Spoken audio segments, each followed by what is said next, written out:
Mirëmëngjesit të nderuar teleshikues të Drita Televizion. Ja ku takuam sërish në emisionin e përditshëm What Happened Today, ku do ta ndiqni çdo ditë në orën 7:30. Data sot shënon 20 shkurt dhe ne kemi përgatitur për ju disa materiale apo informacione të ndodhura pikërisht në këtë datë, të cilat ju ftoj që t'i ndiqni.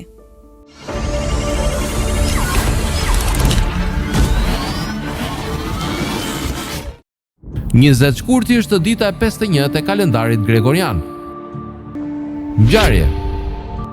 1835 u shkatërrua qyteti Concepcion në Kili nga dridhja e tokës. 1864 Betejë në Olustre. 1927 Cardiff City fituan FA Kupën për herë të parë dhe të fundit. 1947 përfundon së ekzistuari Prusia. 1986 Silvio Berlusconi bleu klubin italian të futbollit AC Milan. 1991 ora 14:05 rrëzohet nga protestuesit në Tiranë statuja gjigante e Enver Hoxhës. 1998 patinazhisti amerikane Tara Lipinski u bë fituesja më e re e medaljonit të artë në lojrat olimpike dimërore në Nagano, Japoni.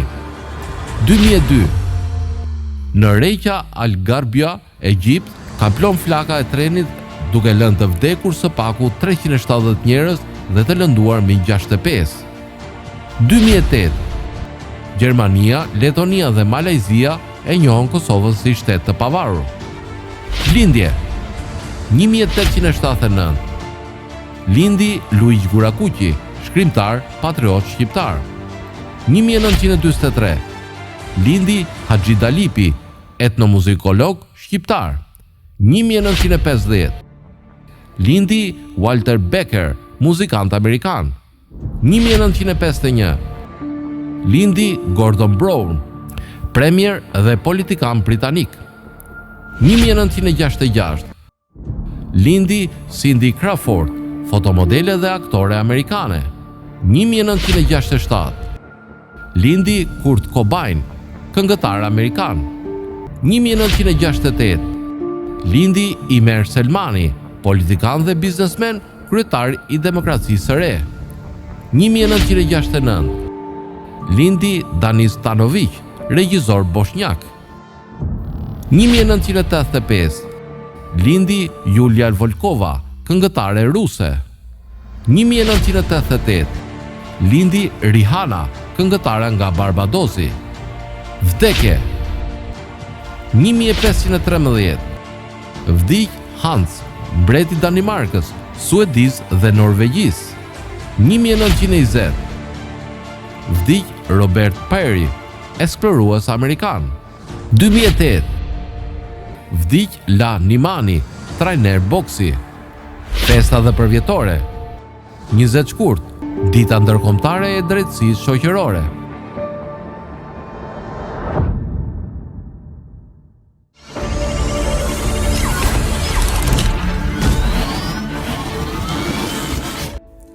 Për sot kemi përgatitur për ju biografinë e Luigi Gurakuqit që të gjithë besoj keni dëgjuar për të.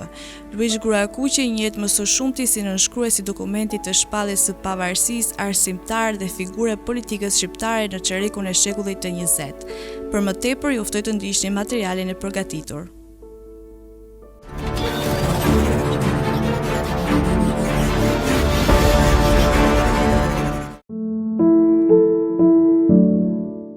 Luigi Gurakuqi lindi në Shkodër 20 shkurt 1879, vdiq në Bari 2 mars 1925, që e veprimtar i çështjes kombëtare, radhitës në nënshkrues i dokumentit të shpalljes së pavarësisë, njeri i letrave, arsimtar dhe personazh i politikës shqiptare, çerekun e parë të shekullit të 20. Është një nga personalitetet më të shquara të lëvizjes son kombëtare, arsimore, kulturore, në fundin e rilindjes kombëtare dhe të fillimeve të pavarësisë, duke përjetuar ngjarjet më kulmore të jetës së vendit në çerekun e parë të shekullit tonë, në shumicën e të cilave në mos organizator që pjesëmarrës i drejt për drejt.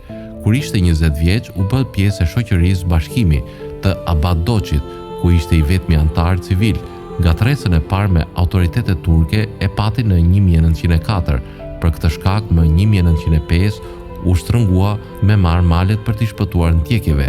Më 1907 ka qenë sekretar i Don Alandro Kastriotit, pretendent i fronit shqiptar. Me shpalljen e kushtetutës në korrik 1908 u kthye në vendlindje. Hurrijetin u dha dhe një amnisti, u bë pjesë e klubit Gjuha Shqipe, ku vepronin Logoreci, Marubi dhe Riza Adani. Në nëntor mori pjesë në Kongresin e Manastirit, ku zgjodh nënkryetar dhe antar i komisionit për njësimin e alfabetit. Bashkë me Fishtën ishte përfaqësues i bashkimit. Me Logorecin kishte mandat të përfaqësonin inteligjencën shkodrane. Gjithashtu vet Luigi kishte mandat të përfaqësonte arbëreshët e Italisë, shkroi alfabetet e miratura nga Kongresi i Manastirit dhe i zbuloi para delegatëve. Në tetor të 1909-s u emërua drejtori normales që u hap në Elbasan, ku ndihmoi për vënien e arsimit mbi baza kombëtare. U krijua përvoja e parë e ngritjes së administratës arsimore shqiptare. U hartuan dokumentat e parashkollore, u ngrit një sistem i tërë i përgatitjes dhe i kualifikimit të mësuesve. Detyrohet me ikë prej Elbasanit me Aqif Pasha Elbasanit. Në prill 1911 mori pjesë në kryengritjen e mbi Shkodrës dhe së bashku me Ismail Qemalin hartoi memorandumin e Greçës. Më 1912 zhvilloi një veprimtari të dendur për organizimin e kryengritjes së përgjithshme, duke qenë i pranishëm në Toskëri dhe më vonë edhe pranë krerëve të Kosovës. Shoqëroi Ismail Qemalin në mbledhjen e Bukureshtit dhe më tej në Vjenë. Me vaporin e dhënë nga Austro-Hungarezët zbritën në Durrës më 24 nëntor në orën 4 pasdite. U nisën të nesërme me 25, një natë vjetër në Çerm tek Dervish Bej Biçakçiu dhe një natë në Fier tek Omer Pash Virioni.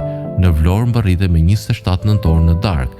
Pas triumfit të legalitetit shkoi në Itali. Më 7 janar 1925, përfaqësuesi sovjetik në Vjenë lajmëronte zëvendëskomisarin të punëve të jashtme Litvinov se Gurakuqi ishte dakord për bashkimin në një front opozitar me ndihmën e tyre, çka më vonë do të ishte Konareja.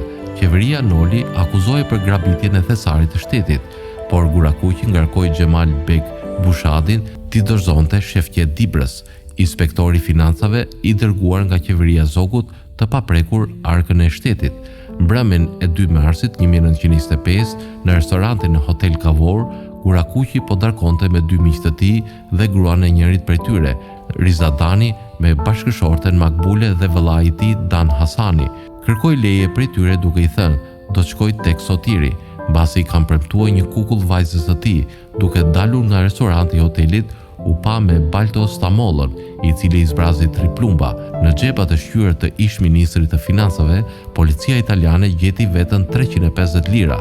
Kuestura lajmëroi koloninë shqiptare që ceremonia nuk mund të zhvillohej në qytet, por vetëm brenda mureve të Varrezës. Drejt barit rendën refugjat shqiptar për gjithçka. U mbajtën fjalime prej bashkëshortes së Sotir Gjikës, zonjës Lili Guarta, miku i tij Hasan Prishtina, mbi varrin e tij do të shprehej: "Flej qet Gurakuq, shpagën tënde do ta marri me përparimin e Shqipërisë." Në çastet e përgatitjes së varrimit, miku i tij i afërt, Gurakuqit, John Kamsi, ruajti veshin me të cilat ishte veshur kur u vra. Me 27 nëntor 1957, qeveria komuniste, që në dukje mbështeste lëvizjet e qershorit, solli në Shkodër eshtrat e tij, të cilat u rivarrosën në varrezat e dëshmorëve. Regjimi komunist i dha titullin Heroi i Popullit.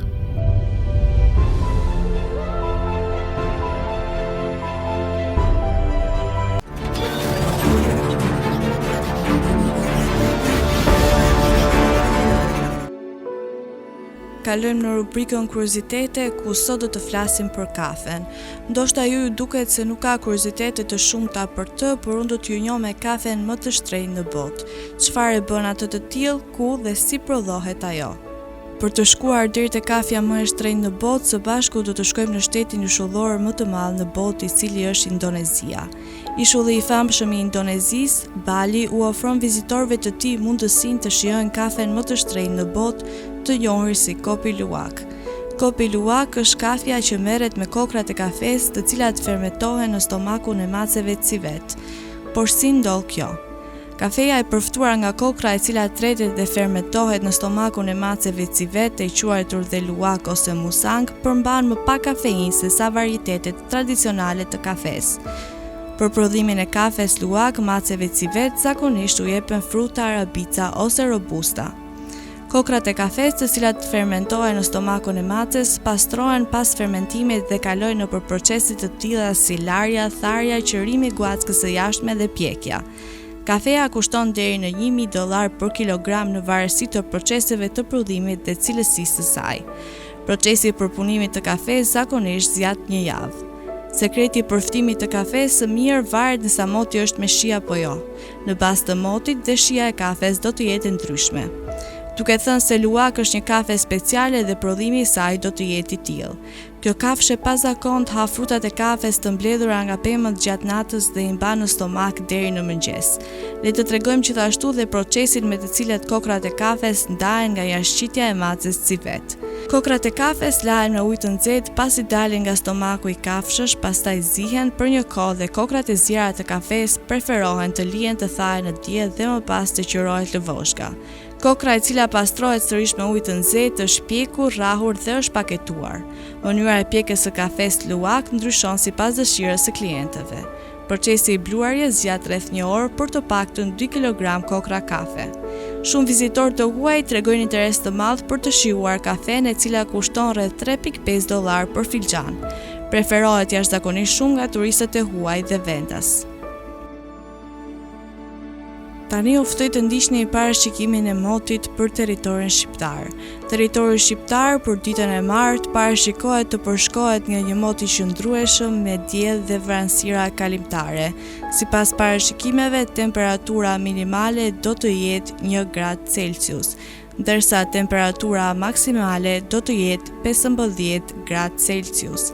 Era do të fryjë me një shpejtësi mesatare 1 deri në 8 metër për sekond në drejtim jugor, çka do të bëjë që të krijohen dallgëzime 2 deri në 3 ball, ndërsa temperaturat minimale dhe maksimale në disa qytete kryesore të Shqipërisë do të jenë si vijojnë. Shkodër 7 deri në 15 gradë Celsius, Kukës 1 deri në 5 gradë, Peshkopi 4 deri në 9 gradë Celsius, Tiranë 8 deri në 16 gradë, Durrës 10 deri në 15 gradë Celsius, Kavaj 11 deri në 15 gradë, Elbasan 8 deri në 15 gradë Celsius, Berat 8 deri në 14 gradë, Korç 1 deri në 6 gradë Celsius, Vlorë 10 deri në 15 gradë, Gjirokastër 6 deri në 12 gradë Celsius, Sarandë 8 deri në 12 gradë Celsius. Tani u ftoj të ndiqni parashikimin e motit për territorin e Kosovës. Territori I Kosovës për ditën e martë parashikohet të përshkohet nga një mot I qëndrueshëm me kthjedhime dhe vranësira kalimtare. Sipas parashikimeve, temperatura minimale do të jetë -1 gradë Celsius, ndërsa temperatura maksimale parashikohet të jetë 11 gradë Celsius. Era do të fryjë me një shpejtësi mesatare 1 deri në 3 metër për sekond në drejtim juglindor, ndërsa temperaturat minimale dhe maksimale në disa qytete kryesore të Kosovës do të jenë si vijojnë. Mitrovica 1 deri në 9 gradë Celsius, Podujev -1 deri në 7 gradë, Skënderaj -1 deri në 10 gradë Celsius, Pej 2 deri në 9 gradë, Prishtinë 0 deri në 8 gradë Celsius, Gjakov 2 deri në 11 gradë, Malishev 2 deri në 10 gradë Celsius, Gjilan 0 deri në 8 gradë, Ferizaj 0 deri në 9 gradë Celsius. Kaçanik 1 deri në 9 gradë. Prizren 1 deri në 9 gradë Celsius. Kjo ishte gjithçka e përgatitur për emisionin e sotëm, bashkë të rishihemi sërish nesër në të njëjtin orë. Në vijim ju ftoj të ndiqni programacionet e Drita Televizion, gjithashtu mos harroni të na ndiqni dhe në rrjetet tona sociale si Facebook, Instagram, Twitter dhe TikTok. Për më tepër, vizitoni faqen tonë zyrtare drita.tv.